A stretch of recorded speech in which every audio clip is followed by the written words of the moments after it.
মন্ত্ৰী সাংসদ বিধায়ক অথবা জনপ্ৰতিনিধি হোৱাৰ সপোন লৈ টিকটৰ বাবে বহু নামী দামী জননেতাই দপদপাই থকা পৰিলক্ষিত হৈছে।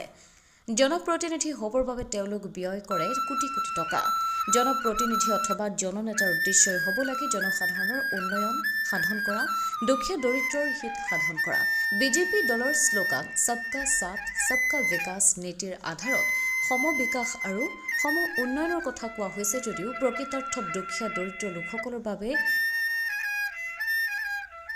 এই নীতি সঁচা অৰ্থত প্ৰযোজ্য হৈছেনে?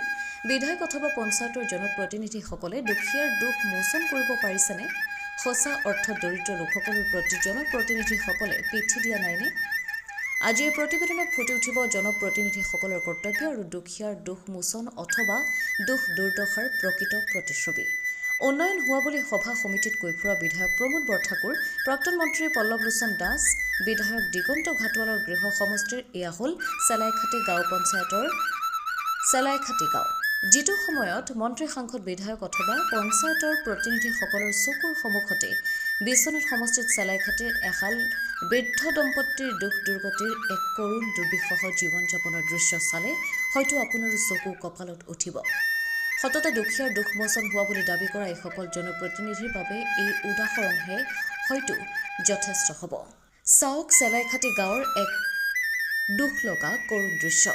এই জৰাজীৰ্ণ ঘৰটোতে বসবাস কৰি জীৱন নিৰ্বাহ কৰিছে বাবুল দেউৰী আৰু হেমন্তী দেউৰী নামৰ বৃদ্ধ দম্পতীহালে। ভগা পঁজাখনত শুবলৈ নাই ঠাই, ৰন্ধা বঢ়াৰ বাবে নাই কোনো সুবিধা। বতাহ বৰষুণ হ'লে তিতিবুৰি থকা মৰণৰ বাহিৰে আৰু গতন্ত্ৰ নাই বৃদ্ধ দম্পতীহালৰ। অন্যহাতে খাবলৈও ভাত নাই, হাজিৰা মজুৰি কৰিবলৈও সক্ষম নহয় দম্পতীহাল। কোনোমতে খুজি মাগি অথবা পানী খাই জীৱন অতিবাহিত কৰি আহিছে চেলাইখাটিৰ বাবুল দেউৰী আৰু হেমন্তী দেউৰী নামৰ বৃদ্ধ দম্পতীয়ে। ইফালে শাৰীৰিকভাৱে অক্ষম বৃদ্ধা লোকগৰাকী ৰোগাক্ৰান্ত আৰু চকুৰেও নেদেখে। অতি কষ্টৰ মাজেৰে নিজ পত্নীক লালন পালন কৰি দুৰ্বিষহ জীৱন যাপন কৰিবলগীয়া হৈছে বাবুল দেউৰী নামৰ বৃদ্ধ লোকজনে। বৰ্তমানলৈ এসকল লোকৰ বাবে নাই কোনো চৰকাৰী আঁচনি, ৰেচন কাৰ্ডো নাই ভাগ্যত। অৰুণোদয় অথবা বৃদ্ধ পেঞ্চন পোৱাৰ দূৰৰে কথা। প্ৰধানমন্ত্ৰী আৱাস যোজনাৰ ঘৰো এখন নাপালে, আনকি কোনো এটা আঁচনি ঢুকি নাপালে এইহাল দম্পতীক। বৃদ্ধ লোকজনৰ কৰুণ মুখখনে বহু কথাই বুজাই যায়। যেন এমুঠি ভাত লাগে দিয়ক খাবলৈ। আমি নিঃসহায় ভাল দৰিদ্ৰ সীমাৰেখাৰ পৰিয়াল থাকিবলৈ অন্তত মানৱতাৰ খাতিৰত আশ্ৰয়ৰ বাবে এটি ঘৰ দিয়ক। আমাৰো জীয়াই থাকিবলৈ ইচ্ছা আছে, জীয়াই থাকিবলৈ সুবিধাকণ দিয়ক বুলি কৰুণ দৃষ্টিৰে সেটা হাঁহি মাৰি জনপ্ৰতিনিধি, চৰকাৰৰ সংশ্লিষ্ট কৰ্তৃপক্ষ তথা ৰাইজলৈ আহ্বান জনাইছে বৃদ্ধ দম্পতীয়ে।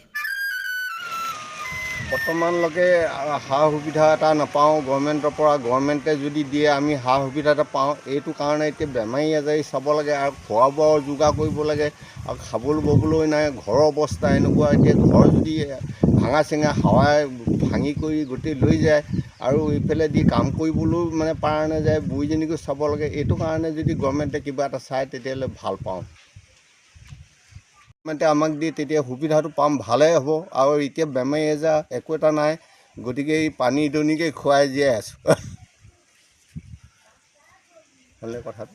মই বৰ্তমান এতিয়া মানে বুঢ়ীজনী বেমাৰী, গতিকে খুৱাই বোৱাই থাকিবলৈ আমাৰতো তেনেধৰণৰ হেৰি নাই। দুখীয়া মানুহ, কামো কৰিব লাগে আৰু বুঢ়ীজনীকো চাব লাগে আৰু পানী দুনিও খুৱাব লাগে, ভাত পানীও খুৱাই দিব লাগে। গতিকে ইমান কষ্ট, গভৰ্ণমেণ্টে যদি কিবা এটা সুবিধা দিয়ে তেতিয়া ভাল পাওঁ। আপুনি আৱাস গৃহ পৰ্যন্ত আপোনাক দিয়া হোৱা নাই? চৰকাৰে দিয়া নাই। চৰকাৰে বৰ্তমান বেমাৰ হৈ আছে। কেতিয়াৰ পৰা হৈছে? এতিয়া এমাহ মানেই হ'ল। কি নাম আপোনাৰ? হেমন্তী দেউৰী। হেমন্তী দেউৰী। আপোনাৰ ঘৰ একেবাৰে জৰাজীৰ্ণ এনেকুৱা অৱস্থাত আছে? একেবাৰে ভাঙা চিঙা, উপায় নাই, যেন তেন আছোঁ। বোৱাটো এইফালে গ'লে এইফালে নাই, এনেকুৱাই মানে যেনে তেনে হাজিৰা কৰিবলৈ যায়। কেতিয়াবা খৰি খেৰ বিচাৰি যায়। অকলে পৰি থাকোঁ, ইয়াত নোৱাৰোঁগৈ একো কৰিবলৈ, বহা তাতে থাকোঁ। চৰকাৰৰ পৰা কিবা আঁচনি পাইছে নেকি? নাই পোৱা। অৰুণোদয় পাইছে নেকি? নাই। আপোনালোকে ৰেচন কাৰ্ড পাইছেনে নাই? ৰেচন কাৰ্ড আছেনে নাই? ৰেচন কাৰ্ডো নাই। চৰকাৰৰ পৰা আজিলৈকে একো এটা সুবিধা পোৱা নাই? নাই। এতিয়া কি ক'ব চৰকাৰলৈ? আপুনি কি আহ্বান জনাব? ইয়াবান মানে ঘৰটো ভাল কৰি দিলে তেওঁ হাজিৰা মজুৰি কৰিতো খাব যেন তেন ঘৰটোহে লাগে ভালকৈ কিবা এটা হাজিৰা চাজিৰা কৰি খাব পাৰিব বুলি আশা এটা কৰোঁ। সেইটোৱে কথাটো আৰু বিশ্বনাথৰ পৰা ৰমেশ চন্দ্ৰ শৰ্মাৰ ৰিপৰ্ট অমৃত নিউজ 24/7